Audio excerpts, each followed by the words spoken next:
Qurious Armor Crafting. That is the topic of today's video. And before we even get started, I want to make sure that you understand as we go through this video, I'm not trying to convince you of my own viewpoints in this system.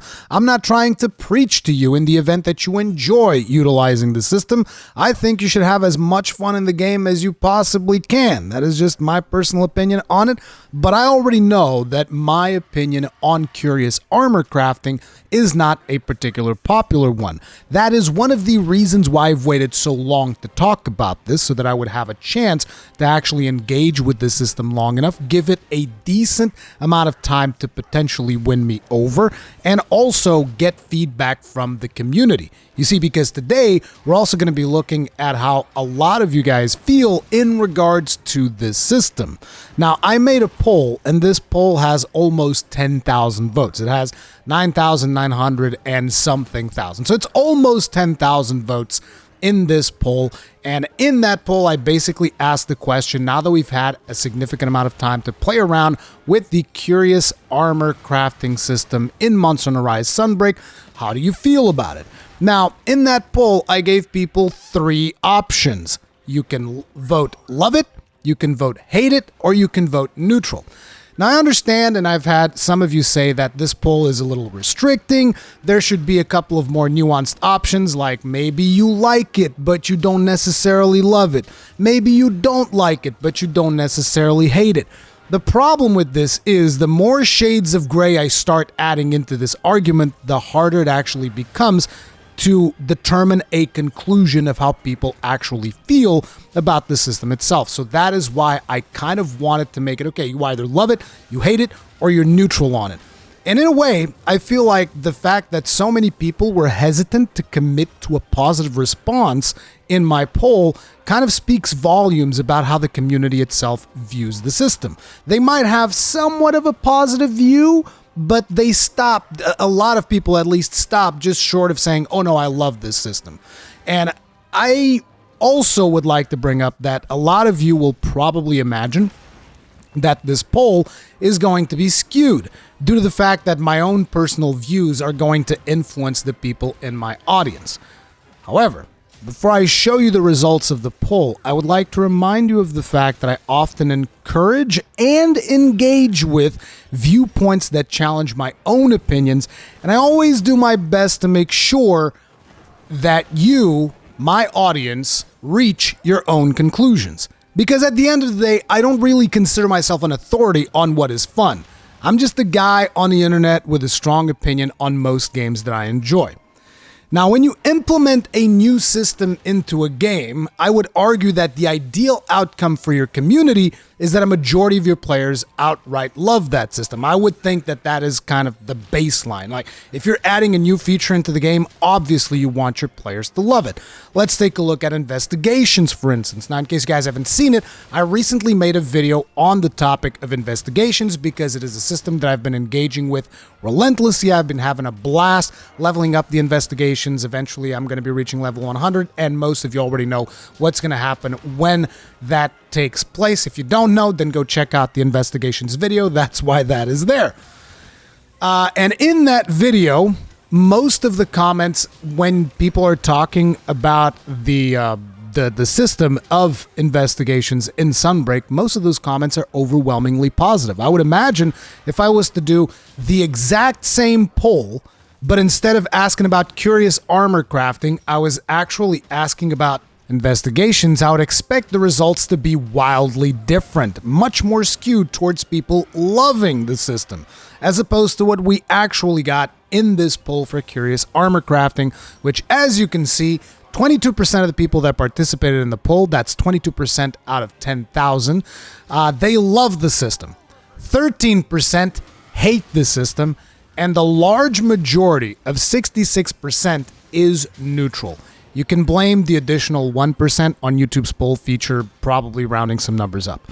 So I don't think that this system was a slam dunk, widely accepted feature when a large portion of the people participating in this poll are neutral on it. Now, I would consider the amount of people that participated, about 10,000 people, to be a significant chunk of the community, but that's just my opinion. Feel free to disagree with me on that. I'll take any comment that you want to in the comment section, and I'll try to answer as many questions as possible. But anyway, for the few of you that might not be aware of my personal stance on this system, I hate it. If I was to vote, which I didn't because creators can't vote on their own polls, that doesn't make a lot of sense, right?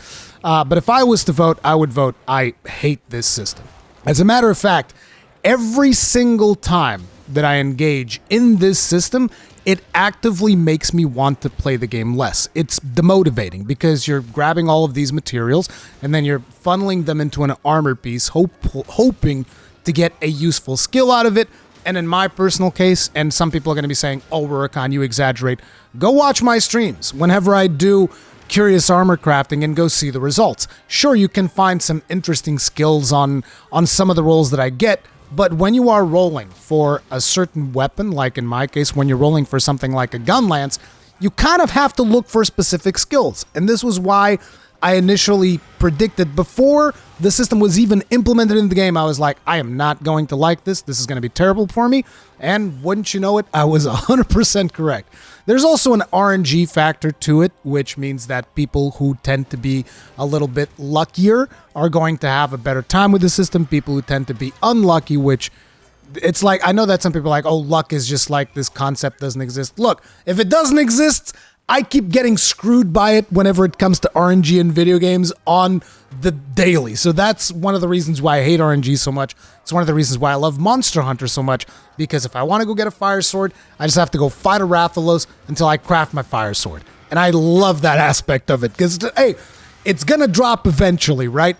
Qurious Armor Crafting, not so much because the odds are tremendously against you. Like some people think that like, oh, there's probably a 5% chance or something of you getting the skill that you want. No. It is so much smaller than that I don't even want to get into discussing that. But there are people who've like data mined how the system works and all that. That information is out there. I don't talk about data mines or leaks or any of that stuff. I will just tell you that whenever people have mentioned, like on Twitter and stuff like that, on discussions that I've personally had, that these chances of getting the things that you want are astronomical, that is not an exaggeration, okay? That's just simply the way that it goes. Anyway, I kind of feel like nowadays on the internet, a lot of people would see the results of this poll that I made as L+ ratio or some other crappy nonsense that the kids say nowadays. But personally, I kind of think that it's awesome that we've fostered a community that doesn't feel like they need to blindly follow everything I say, and we're able to actually have nuanced discussions. One of the points that usually gets brought up often whenever I talk about this, and because I do engage with people that, you know, really disagree with me. And the thing is, I find that nowadays it's harder and harder to have some discussions on the internet where it's like, if you don't agree with something, you're like with someone, you're like at war with them or something. It's almost like people no longer know how to agree to disagree and debate. And when I say debate, I don't mean like in a toxic way. I'm just talking about debating the merits of something where you disagree to the point where you can express your viewpoint and the other person also gets to express their viewpoint. And at the end of it, there's no animosity. Like, this is one of the reasons why I like doing a lot of the podcast style content that I do, because it enables me to have these discussions and hopefully, you know, provide people with an example of how to actually have a conversation without necessarily just like going to slinging mud at one another. Just a little side note that I wanted to bring up. But anyways, one of the points that gets brought up whenever I engage with people with the system is that they say the system is entirely optional. You don't need to engage with it in order to min-max a set due to the skill budget of Sunbreak. So for starters, on the optional side of things, well, yeah, a lot of things are optional. I mean, Gaijin Hunter and Yuna, his daughter, were basically beating Narwa, Allmother even, completely naked. What I mean that is like their characters didn't have any armor. They just had like a weapon. That's it. Or even completely naked and with the brightness set down to minimum so that they could barely see the fight. So anything is optional, really. You don't have to wear armor at all. It's like engaging into any of the systems in the game is optional. So it's like the optional thing is whatever. Now, the other part of it is you don't need to engage with it in order to min-max a set due to the skill budget of Sunbreak. Now, it is my personal opinion that that particular statement is incorrect.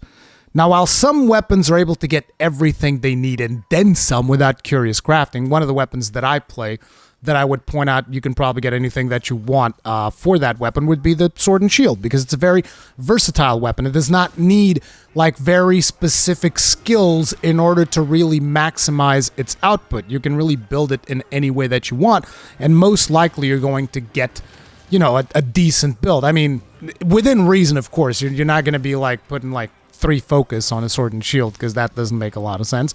But you guys get the idea, right? Now, while some of the weapons can do this, this is not a universal truth. So when you look at something like a gun lance, particularly with the introduction of the sneak attack skill, which has become almost mandatory due to the fact that as to how shelling scaling works and all that, and I don't want to bore you guys with like gun lance theory of crafting and all of this stuff. Just be aware that like, so a new skill was introduced and that greatly increases the damage of shelling. And it is one of the very few skills in the game that does this, because there's almost no skills that actually increase shelling damage for the gun lance, right? So, if you are someone that plays a gun lance and you like min-maxing to any extent, sneak attack became very much a mandatory skill. I did another video talking specifically about this in case you're curious as to why. And sneak attack is an armor-only skill, so you can't like roll this on necklaces, at least as of the recording of this video. You can't get a decoration to get this skill, so you pretty much have to use 3 pieces of loosened Nargacuga armor, which also come with a bunch of other skills that benefit the gun lance in absolutely no way, shape, or form. Now, some of them do benefit it, like handicraft and stuff like that, but besides that, a lot of the skills are not beneficial at all. So therefore, if you really want to min-max a gun lance set, it is almost not even possible to properly min-max it without doing Qurious Armor Crafting. You're always going to be missing some pretty important skills for the gun lance, unless you engage with Qurious Armor Crafting. And like the gun lance, I would imagine that the charge blade, particularly if you're doing impact files, charge blade is going to suffer from a very similar thing. Not necessarily using sneak attack and stuff like that, but also requiring very specific skill setups that can probably only really be proper maximized using something like Qurious Armor Crafting. And again, this is my opinion. Feel free to disagree. We can have a conversation about it in the comment section down below. But this is the way that I feel about the system. Not to mention that it's like if you're going to put a system into a game that I'm playing, that I'm enjoying, I'm going to want to engage with it. And, you know, even if I don't like it, it is what it is. Now, there's also a positive aspect to Qurious Armor Crafting, because a lot of people are going to think, oh, he's going to skew the discussion in order to, like, favor his point of view. And it's like, no, that's not the way that I look at things. I look at the good and I look at the bad. And one of the most positive aspects of Qurious Armor Crafting, which, to be honest, is something that I don't want to lose by just straight up removing the system, right? But one of the more positive aspects of it is that you can give a new life to lower tier armor pieces. And this is something that is also extremely important to me. Like, you guys know that I've talked about how and again, this is another topic that a lot of people don't like me talking about, the Fatalis armor in Monster Hunter World Iceborne, how basically that armor made all of the other armor in the game obsolete. This is not an exaggeration, this is a fact. I don't like when that happens in a game. Now, in Sunbreak, it is also the case, as you climb up through the ranks, eventually, you know, better armor that you get just makes some other pieces obsolete. And that is a really good aspect of Qurious Armor Crafting, that you can bring some of those weaker armor pieces because they get a better skill budget. So there's a higher chance of you rolling better skills and more skills on weaker armor pieces. That is a really good thing, because it kind of gives a new lease on life on some of these armor pieces. And I've been using the system a lot on a lot of those pieces. Now, that has been done to mixed results. Some of the pieces end up being pretty good. A lot of them end up being pretty bad. It is what it is. It's not the end of the world, right? But that is definitely one of the things that I consider to be like the best aspect of Qurious Armor Crafting. Bringing back some of the lower tier armors and making them much more viable when you are augmenting in the game. However, for my personal taste, a lot of this ends up being ruined over the fact that it is completely RNG.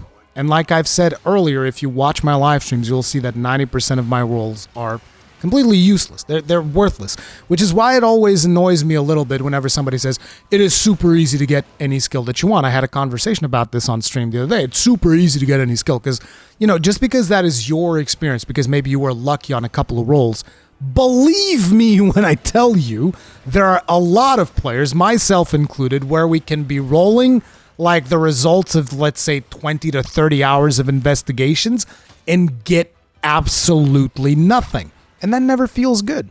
At least in my opinion. Not only it doesn't feel good, like I said, it actually demotivates me sometimes from playing the game. Now, to round up this discussion, I would just like to finish by making a suggestion that I feel could greatly improve the Qurious Armor system, and I would be very interested in listening to what you guys have to say about this. So my suggestion would be, whenever you are rolling on something, you can kind of like attribute certain skills to some monsters, like due to the fact that their armor has those skills. So like, for instance, if you look at Basilgoose's armor, it's got artillery, it's got load shells, it's got guard. So it's got very good skills for someone that wants to play a gunlance, right? So say, for instance, when I am augmenting something with Qurious Armor Crafting, it gives me the option to influence the skills that I can get by putting a certain amount of points of materials from a specific monster. So say, for instance, I want to try and shoot for artillery, right? Then I'll put in a couple of Basilgoose scales, like at the same time, it would give you an option whenever you do Qurious Armor Augmenting or whatever. It would just give you an option to add additional materials to influence the direction of the skills, and it would be like a certain amount of points. Like this system is already in place, the whole points thing. Whenever you are crafting some armor, sometimes they'll request a certain amount of materials, and then they will request, okay, and I also want a certain amount of points of the materials of this monster in order to finish crafting this thing. So you can do the same thing for Qurious Armor Crafting, and so I put a couple of Basilgoose scales on there, and that would give me an increased percentage of getting skills like artillery, load shells, and guard. Or even agitator, which is another skill that set has, right? And they would reveal these as you put the pieces in. They'd say, okay, so this increases your chances of getting the following skills. And you could do this for any skill that you can currently get in the system. So say, for instance, Astalos could increase your chances of getting chain crit and thunder damage or whatever, right? And so on and so forth. I mean, I'm sure you can think of other examples. It's just, to me, I usually think about things that involve gunlance most of the time, as you can imagine. So I'm very curious to hear from you guys how you feel about that particular suggestion. But those are my thoughts. That is how a lot of you guys feel about the system. A lot of people are neutral on it. And I would say that that is reflective of the community as a whole. I mean, I think that a large portion of people are neutral, but a little more tending towards the positive side, if my comment section is to be believed. So a little bit more towards the positive side, but they stop just short of saying that they love it. And I'm assuming that is potentially because a lot of the times the system ends up not really respecting their time investment because it's completely RNG. Anything can come out of it. It's almost like a gacha for Monster Hunter skills. But anyways, let me know how you guys feel about it in the comment section down below. Thank you all very much for watching this video. If you did enjoy it, hit up with a like or a dislike. Feedback is important. And if you enjoy my content, subscribe, bell notification icon, all of that stuff. The algorithm hasn't been kind to us, but I appreciate each and every one of you. I'll see you in the next one. Stay strong, stay safe, peace out.